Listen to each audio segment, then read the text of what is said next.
So what really happened to Lily Lovebraids? Why does she act like a kid one second and a nightmare the next? And what is that skeleton doing in her bed like it's a bedtime friend? Today we're breaking down Lily's full story from the moment you reach Sweet Street all the way to the final fall that ends her for good.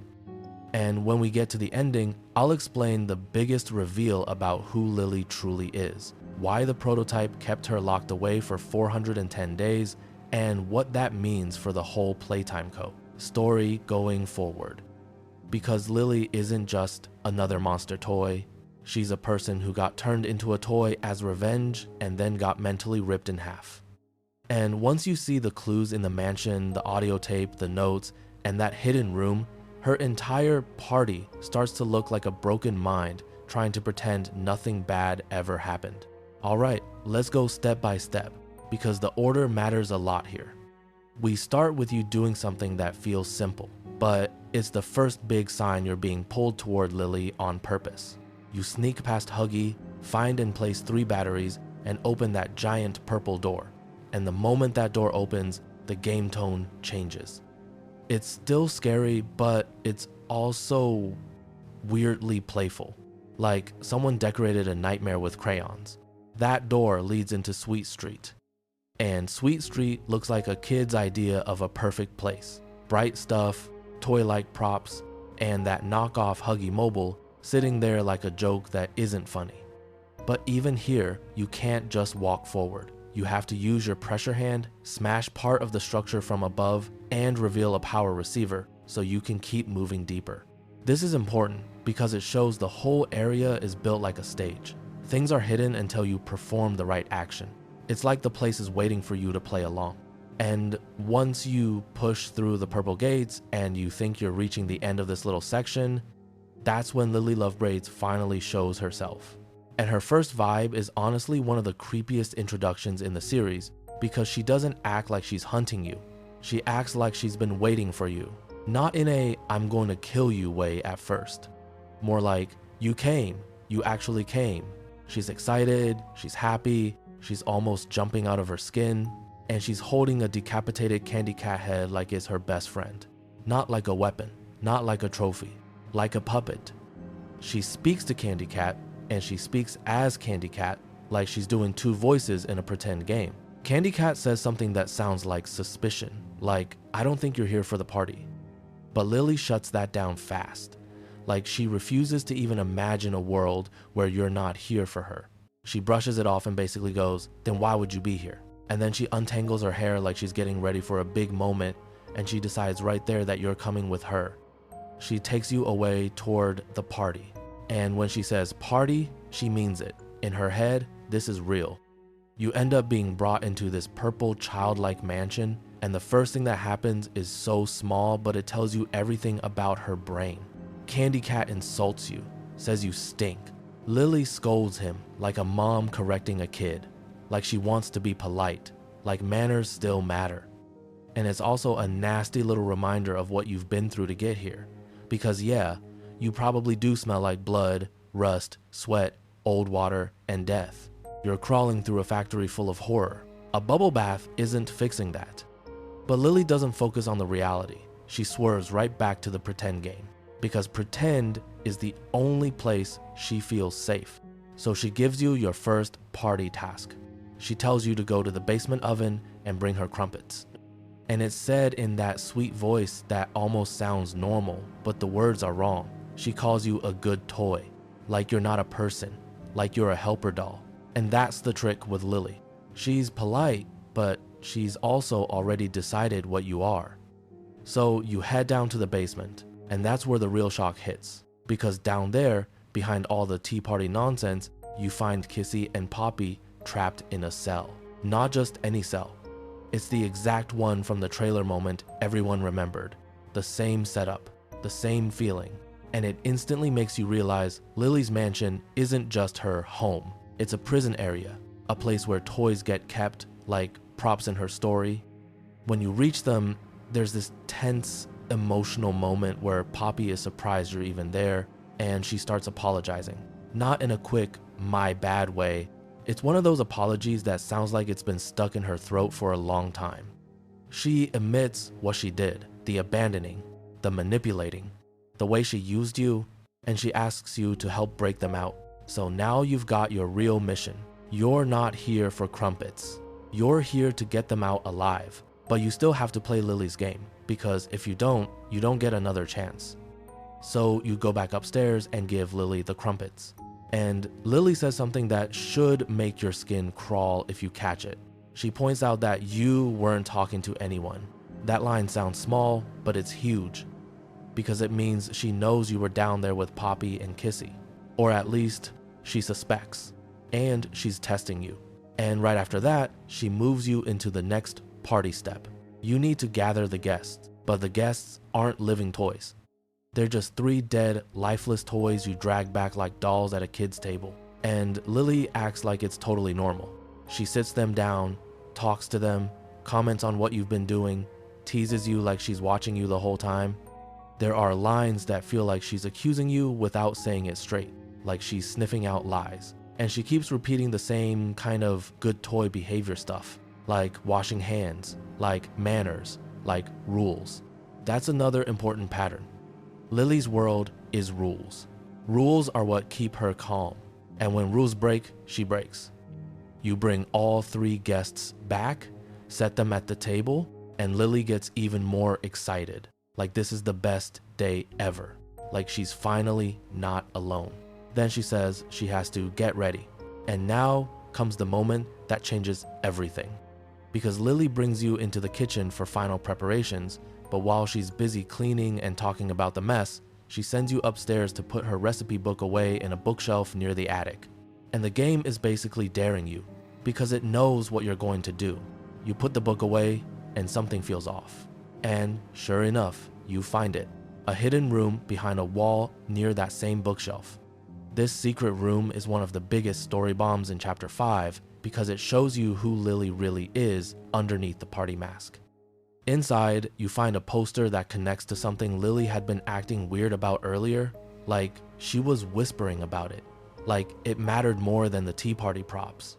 Then you press a button and it opens Lily's bed area, and you see it, a skeleton in the bed. Not thrown there, not hidden like trash. It's carefully cared for, like it's tucked in, like it's being kept. And around it are poppy flowers and toys placed like gifts, like comfort items, like a shrine made by someone who wants to pretend death is sleep. And one toy detail stands out. There's a Playtime Co ID being held there too. That ID is basically a silent scream. It's the game telling you this body matters. And right there, the whole mansion changes in your mind. This isn't just a crazy tea party house. This is a grief room, a denial room, a punishment room. And as you search more, you find what you came for, a yellow, heart-shaped key. But even getting the key is a little story moment. It's locked behind glass. You have to break the case with your pressure hand. And the second that glass breaks, you realize something else. Lily hears it. You don't need a big cutscene to understand. The game makes it clear. You just made a sound you can't take back. So you run. You try to hide. And you slip into a huge closet area, waiting. Then Lily enters. And this is one of her creepiest scenes because it shows she's not only unstable, she's living in a different reality. Instead of reacting like a normal hunter, she goes straight to the skeleton and starts comforting it. She talks to it like it's alive. She tells it everything is okay. She tells it to go back to sleep. She says nobody will hurt it anymore.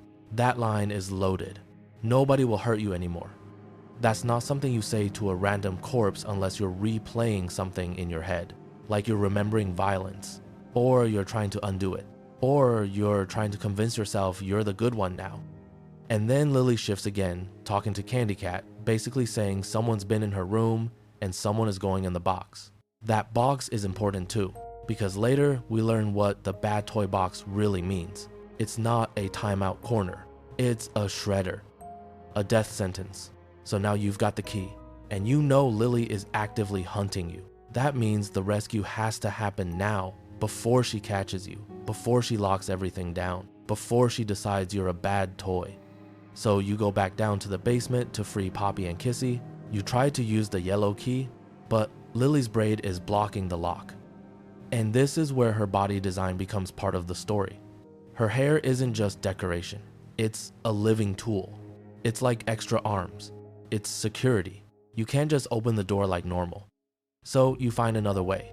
You locate a hidden opening up high, crawl through vents, and move through that tight space like you're sneaking through the inside of Lily's own house veins. You get past obstacles, you freeze and break poppy gel residue, and just when you think you're ahead, Lily comes down too. And she's talking like she's figuring it out in real time. She sees something off. She thinks someone left a door open. She assumes maybe one of the guests did it. But then she walks toward the cell and says she thought she heard chitter chatter. And the way she says it matters because she's trying to keep the tone light while her brain is screaming danger. She's connecting the dots. She realizes Poppy and Kissy are plotting. And she says they can't leave before the party. This is Lily in one sentence. They can't leave before the party. Not they can't escape. Not they're prisoners. No, they're guests. And guests stay. Because if guests leave, she's alone again. So you wait for the moment she moves away, and you act. You pop out from the vents, burn the braid, and free Poppy and Kissy. For a second, it actually feels like it might work, like you might just run up the stairs and get out. But then the game hits you with a switch. The lights cut out, everything goes dark. And now you're in the mansion with Lily Lovebraids in the dark. That's not just a scary moment. That's Lily taking control, because darkness is where rules get harder. And when rules get harder, panic gets bigger. To move, you have to use Globey's black lights. You're basically walking through a kid's playhouse that turned into a haunted maze. You pass the TV area where Lily was watching a show earlier, like she's been sitting there laughing at nothing, waiting for someone to join her. And as you follow her hair trail, you start hearing her laugh. Not a normal laugh. A laugh that sounds like someone trying to enjoy something and failing. Then you reach a door. You open it, and Lily's hair grabs you. In the darkness, she starts talking about herself in third person, calling herself Tilly Lily, like she's a character, like she's playing pretend with her own identity. And then she suggests a game that is basically red light, green light, but with singing. She tells you there's a nursery upstairs. When she sings, you can move. When it gets quiet, you stop. And right away, you should notice something. Lily's not just hunting you. She's forcing you to play, because in her head, play is safer than truth. And this game is one of the best examples of how Chapter 5 uses mechanics to tell story, because the rules are simple. Move when she sings, stop when she stops. But the point isn't difficulty. The point is control. She decides when you move. She decides when you freeze. She decides how fast you're allowed to escape. And halfway through, she changes the pace. She hums faster, she makes the whole thing more intense, like she's getting bored, or angry, or both. You keep following her hair path, break through glass with your pressure hand, and finally push up into the attic. And in the attic, you hear Poppy's voice telling you to hurry, because they found a way out. That line should feel like relief. But it also feels like a trap, because Lily is never far behind. And sure enough, Lily realizes what's happening. She complains that the party hasn't even started. That obsession again. Party first, freedom never. And just when you think maybe you got away, her hair snatches you again.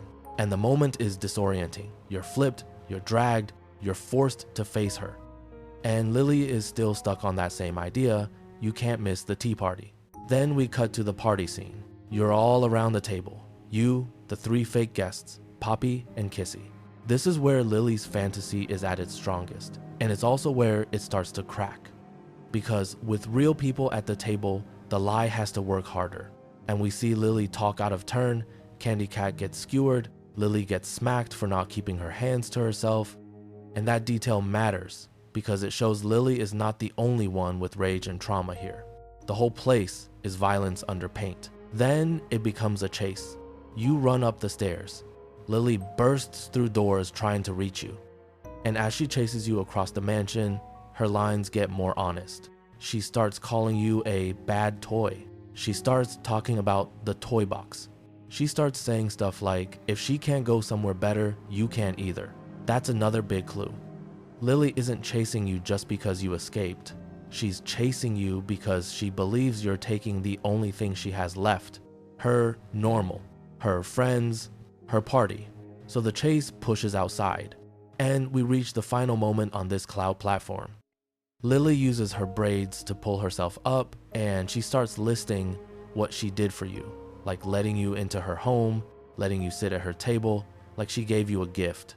And then she asks, in her own twisted way, why you're repaying her like this.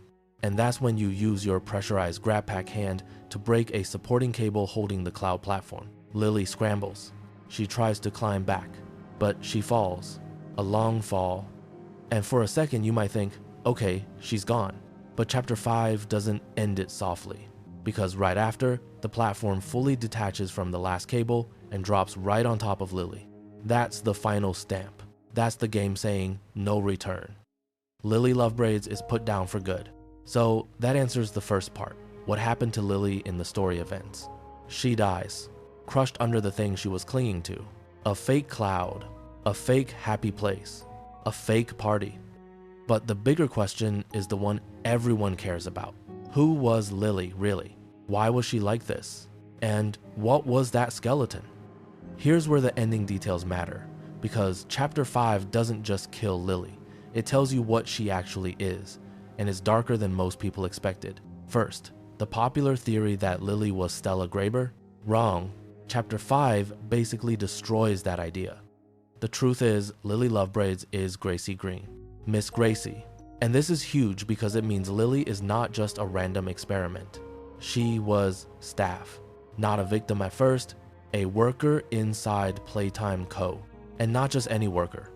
She was the lead counselor in something called Wellness and Integration. That title sounds nice, like therapy and safety, but it was a lie.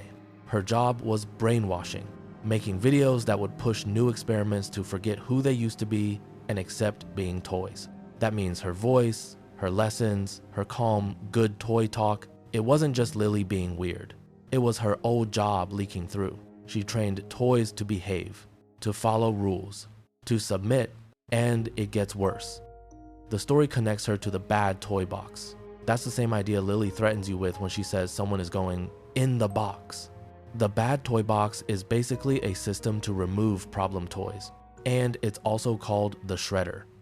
So when Lily talks about the box, it's not just scary talk. It's her past. She was part of the machine that sent toys to die.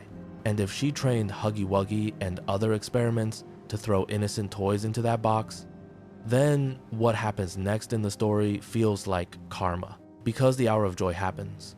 And 2 days before that big event, we find project proposal notes dated August 6th, 1995. These notes talk about experiment 1468, and they explain what Lily's hair really is. At first, there was a plan for each hair strand to be made from grafted finger bones and muscle, basically fake hair made of body parts. But the plan shifts. They decide to use horsehair for strength and flexibility, plus artificial bone and other biological material.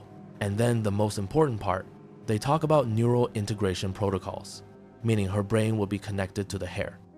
So her mind could move every strand like it's part of her body, like extra limbs, not just hair, arms, whips, hands, whatever she wants.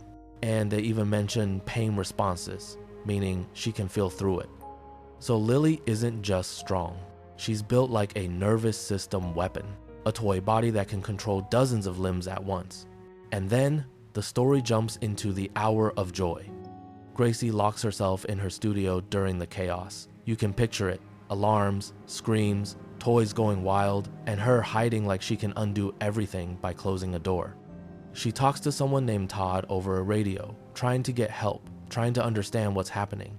She's told to wait for a team, to stay put, to ride it out, but she loses contact, and then the toys break in. And in that moment, Gracie doesn't sound like a boss anymore. She sounds like a trapped person. She begs, she pleads. She tells one of the toys, Baba Chops, that all she ever wanted was to make them happy. And Baba Chops replies with something chilling. They're not going to hurt her. They have something special planned. and Gracie is dragged away, kicking and screaming. That's the moment the story flips. Gracie goes from controller to controlled, from the one who fixed toys to the one being fixed. And that leads into the reveal. Gracie becomes experiment 1468. She becomes Lily Lovebraids. And we know this isn't just a guess because we also find a report written by the prototype about Lily's condition. And that report is cold.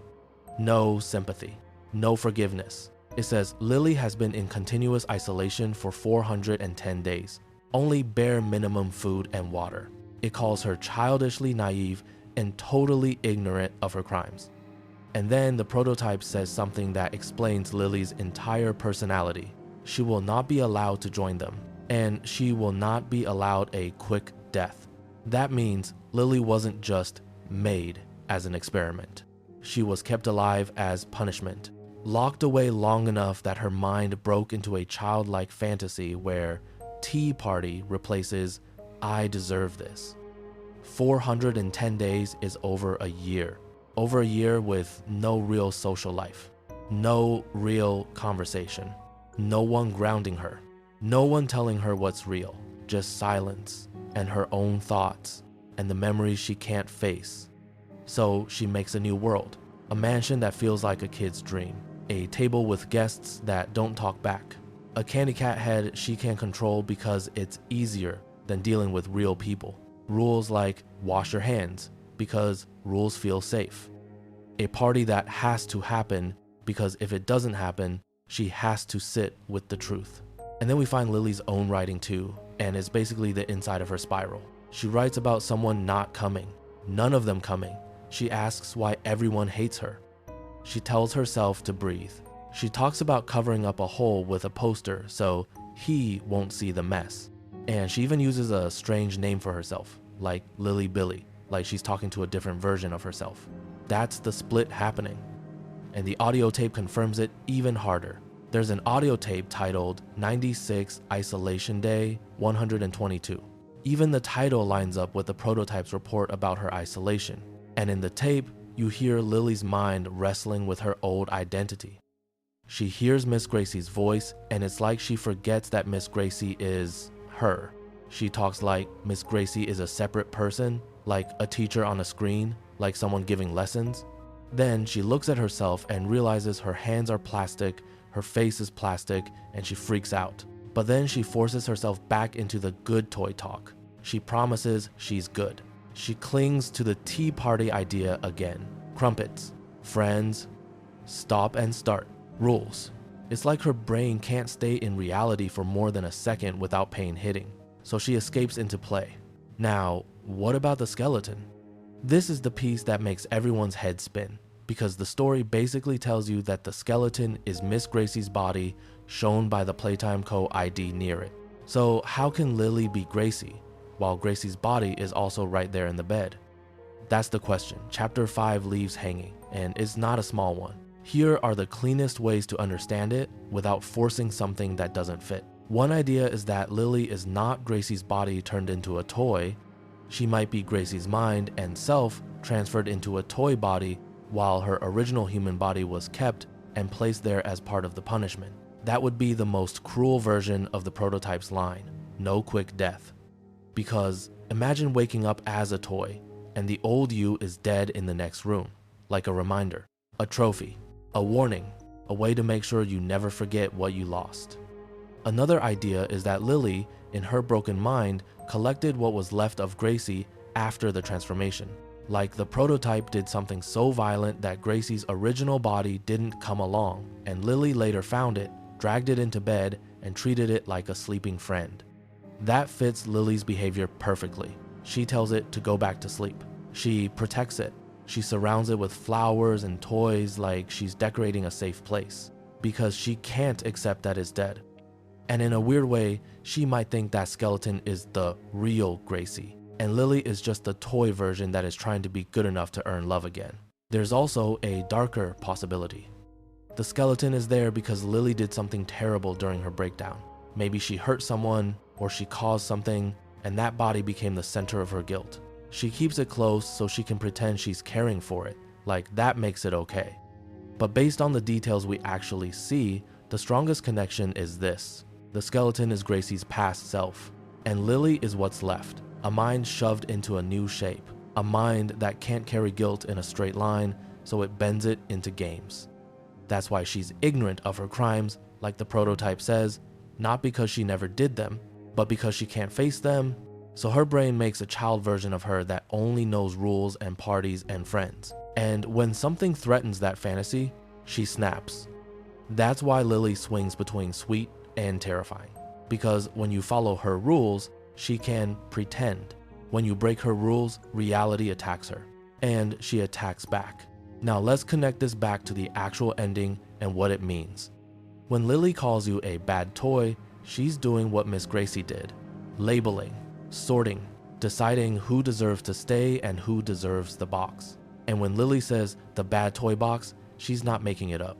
That's her history. But she also says something like, if she can't go to a better place, you can't. That line feels personal. Like she knows she's trapped. Like she knows there is no future for her. And when you break the cable and she falls, and then the whole platform crushes her, it feels like the story is ending her in the most symbolic way possible. The thing holding her up is her fantasy, a cloud platform, a fake sky place. And it collapses. Just like her pretend world collapses the moment you stop playing along. So in the end, what happened to Lily Lovebraids? She was Gracie Green, a Playtime Co counselor who helped brainwash experiments into accepting life as toys. She was part of the system that punished and destroyed bad toys. Then the hour of joy happened, and the toys dragged her away, not to kill her fast, but to deliver her to something worse. She was turned into Experiment 1468, built with hair that acts like extra limbs, controlled by her nervous system. Then the prototype locked her in isolation for 410 days, keeping her alive, but alone, until her mind cracked into a childlike version of herself that could only survive by pretending everything was a party. That's why she builds the mansion, makes fake guests, and forces everyone to stay until the party starts. And that's why she reacts so hard when you try to leave. Because leaving isn't just escape, it's abandonment. And abandonment is the one thing she can't handle anymore. And finally, she dies during the chase, falling and then getting crushed by the platform she climbed onto, ending her story right there. But here's the real reason Lily is so important. She shows what Playtime Co does to people on both sides. It turns victims into monsters, and it turns monsters into victims. It takes a human who did horrible things and then punishes them in a way that creates something even more horrible. And the prototype's note proves it wasn't an accident. This was planned suffering, a slow one, a controlled one. That also tells you something scary about the prototype. It doesn't just want revenge, it wants lessons, it wants examples. And that makes you wonder something else. If the prototype was willing to keep Lily alive just to suffer, what does it have planned for Poppy? For Kissy? For you? Because if Chapter 5 teaches one thing, it's this. In this factory, dying isn't the worst outcome. Sometimes the worst outcome is living long enough to forget who you were and still being punished for it. And the last thing I want to point out is how smart Chapter 5 is with the way it makes you feel mixed emotions for Lily. Because she is scary. She tries to trap you. She threatens the box. She hunts you in the dark. But she also feels like a broken kid sometimes. Excited for guests, happy for music, proud of crumpets, trying to be polite. That doesn't erase what she did as Gracie. But it shows what the story is really saying. Playtime Co doesn't just create monsters. It breaks minds until monster is all that's left. So when you see Lily crushed at the end, it's not just a boss defeat. It's a whole cycle ending. A cycle of control, punishment, denial, and pretend happiness. And now that Lily is gone, the biggest loose thread is still that skeleton and ID. Because if that really is Miss Gracie's body, then the process that makes toys might not be what we thought. It might not be a simple body becomes toy. It might be something more like copying, splitting, transferring, separating, and if that's true, then the factory might be filled with more left behind bodies than anyone wants to admit. And that idea alone could change how we read every experiment number from here on out. So yeah, Lily's story is over, but the questions she leaves behind are only getting bigger. Watch the next video.